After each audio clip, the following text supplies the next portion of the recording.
ఓం శ్రీ మహాగణాధిపతయే నమః. సంవర్తాగ్నితడిత్ప్రదీప్తకనకప్రస్పర్ధితేజోమయం గంభీరధ్వనిసామవేదజనకం తామ్రాదరం సుందరం అర్ధేందుత్యుతిలోలపింగళజటాభారప్రబద్ధోరగం వందే సిద్ధసురేంద్రనమితం పూర్వం ముఖం శూలినః. భారతీయ శంకరపీఠం భక్తులకు, అశేష ప్రేక్షకులకు శుభాభివందనాలు, శుభాశీస్సులు. మనం వైశాఖ మాసంలో వైశాఖ శుద్ధ పంచమి శంకర జయంతి. ఆ శంకర జయంతి రోజు నాడు కోటి రుద్రాక్షలతో రుద్రాక్ష మండపం నిర్మాణం చేయాలని చెప్పి సంకల్పం చేసిన విషయం అందరికీ తెలిసినదే. కొంతమంది దానికి సహకారంగా ముందుకు వచ్చారు, మరి కొంతమంది సహకారం చేస్తామని మాట ఇచ్చారు. కోటి రుద్రాక్షలు కావాలి అనగా ఇదిగో ఆ వీడియో చూడండి, మీకు కనిపిస్తున్నాయి. రుద్రాక్ష కాయలు తెప్పించి నీడలో, అంటే పూర్తిగా ఎండ కాకుండా నీడ కాకుండా ఉన్న చోట ఆరపోసి వాటి పెచ్చు తీసి చక్కగా రుద్రాక్షల్ని ఆరపోస్తున్నారు. చక్కగా స్వతసిద్ధంగా వృక్షం నుంచి తయారు చేసినవి కాకుండా మనకు వృక్షం నుంచి ఏవైతే వస్తున్నాయో అటువంటి రుద్రాక్షలతో కోటి రుద్రాక్ష మండపం మనం చూశాం. త్రియంబకేశ్వర స్వామి వారి ఆలయం ఎలా ఉన్నది, 11 అడుగులు లోపలికి వెళ్ళాలి, 30 అడుగులు ప్రాంగణం ఎలా ఉంది, మొత్తం అంతా కూడా ఆ లోపల అడుగుపెట్టిన దగ్గర నుంచి పరిసరాలు చుట్టూతా ఎటు చూసినప్పటికీ కూడా పూర్తిగా రుద్రాక్ష మినహాయిస్తే మనకి ఇంకా ఎక్కడ సిమెంట్ కానీ ఏమీ కనిపించదు.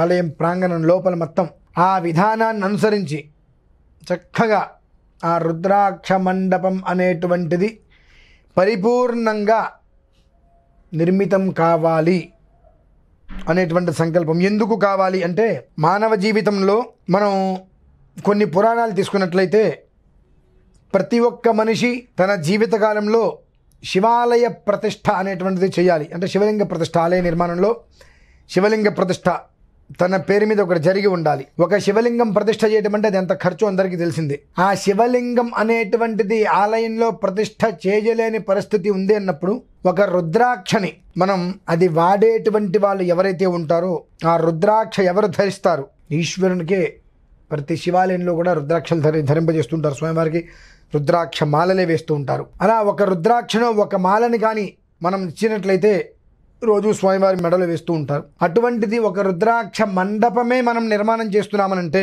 ఇప్పుడు ఒక మాల వేసేటువంటిది కొంతకాలం ఉంటుంది, ఆ వైరు ఇదైపోతూ ఉంటుంది. కానీ ఒక రుద్రాక్షతోటి మండపం మొత్తం మనం ఏర్పాటు చేస్తున్నాము.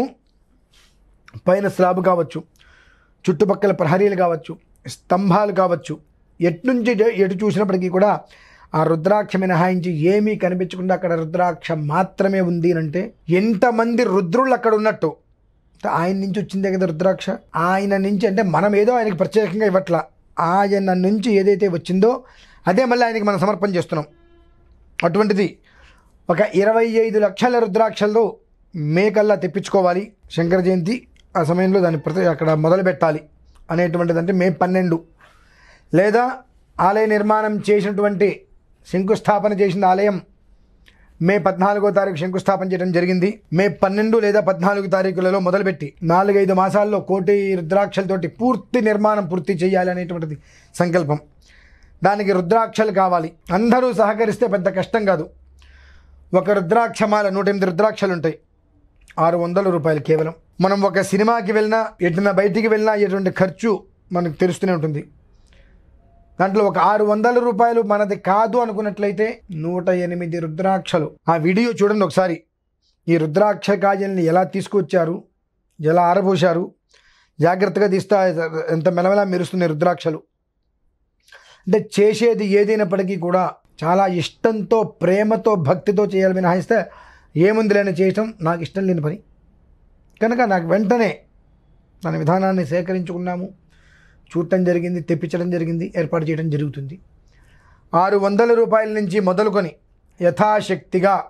యథాశక్తివాను ఏవగ్గు స్వాధ్యాయ ధర్మేణ, యథాశక్తిగా మనం ఎంతవరకు సహకరించగలిగితే అంతవరకు సహకరించుకుంటూ వస్తూ మేకల్లా 25 లక్షల రుద్రాక్షల్ని తెప్పించి దాంతో సంకల్పం ప్రారంభం చేయడానికి వీలుగా అందరూ కూడా ముందుకు వచ్చి, మన తాత ముత్తాతలు పూర్వీకుల నుంచి మనం చూస్తూనే ఉంటాం, ఆలయాలకి వెళ్ళి అర్చనలు ఆరాధనలు చేస్తూనే ఉంటారు. మినహాయిస్తే ఆలయ ప్రతిష్ట, శివలింగ ప్రతిష్ట అనేటువంటిది చాలా రేరుగా మనం చూస్తూ ఉంటాం.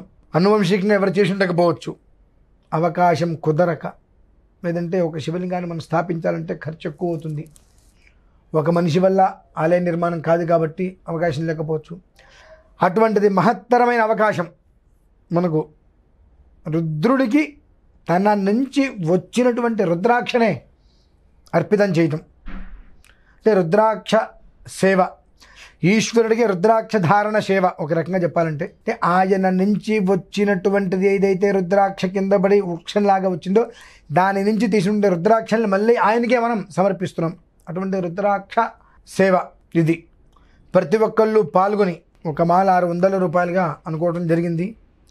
మీ శక్తి అనుసారం 1 మాల ఇస్తారా, 2 మాలలు ఇస్తారా, 3 మాలలు ఇస్తారా, యథాశక్తిగా అందరూ కూడా సహకరించి ఈ యొక్క మహాక్రతువును ముందుకు తీసుకెళ్ళి ప్రపంచమునందు రుద్రాక్ష మండపం అనేటువంటిది ఏకైకంగా ఉన్నదే మన భాగ్యనగరంలోనే ఉన్నది. అంతేకాకుండా అందులో ఉన్నటువంటిది పంచకోట్ల పంచాక్షరి మహామంత్రానుష్ఠానాన్ని కూడా అందరూ ధారపోసి ఉన్నారు.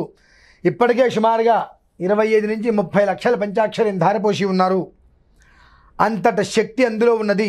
దీర్ఘకాలికంగా ఇబ్బంది పెట్టేటువంటి వ్యాధులు ఏవైనా ఉన్నాయి అంటే ఆ ఆలయంలో నిద్ర చేసినట్లయితే 7 నిద్రలు అంటే 7 రాత్రులు 8 ఉదయాలు నిద్ర చేస్తే 65% ఆ వ్యాధి నిర్మూలన అయిపోయే రీతిలో ఆలయ నిర్మాణం జరుగుతుంది, రుద్రాక్ష మండపం జరుగుతుంది అని ప్రత్యక్షంగా రోజులలోనే మీరందరూ కూడా అది ఖచ్చితంగా నమ్మి తీరేటువంటి సమయం ఆసనంలో ఉంది. కనుక ఆ భాగ్యాన్ని పూర్తయిన తర్వాత మనం ఏమీ చేయలేం కాబట్టి పూర్తి అవ్వడానికి మునిపే అందరూ యథాశక్తిగా రుద్రాక్షలకి అయితే రుద్రాక్షలను అందించండి, లేదా ఒక మాలికి 600 రూపాయల లెక్కనైనా సరే ఏర్పాటు చేసి కోటి రుద్రాక్ష మండప నిర్మాణంలో అందరూ కూడా భాగస్వాములు అయ్యి ఈశ్వరుడు యొక్క పరిపూర్ణ అనుగ్రహ కృపా కటాక్షాలు సిద్ధించాలని కోరుకుంటూ సెలవు తీసుకుంటున్నాను. ఓం శ్రీ మహాగణాధిపతయే నమో నమః. స్వస్తి. సుమన్ టీవీలో మీ పర్సనల్ అండ్ బిజినెస్ ప్రమోషన్స్ కోసం కింది నెంబర్కి కాంటాక్ట్ చేయండి.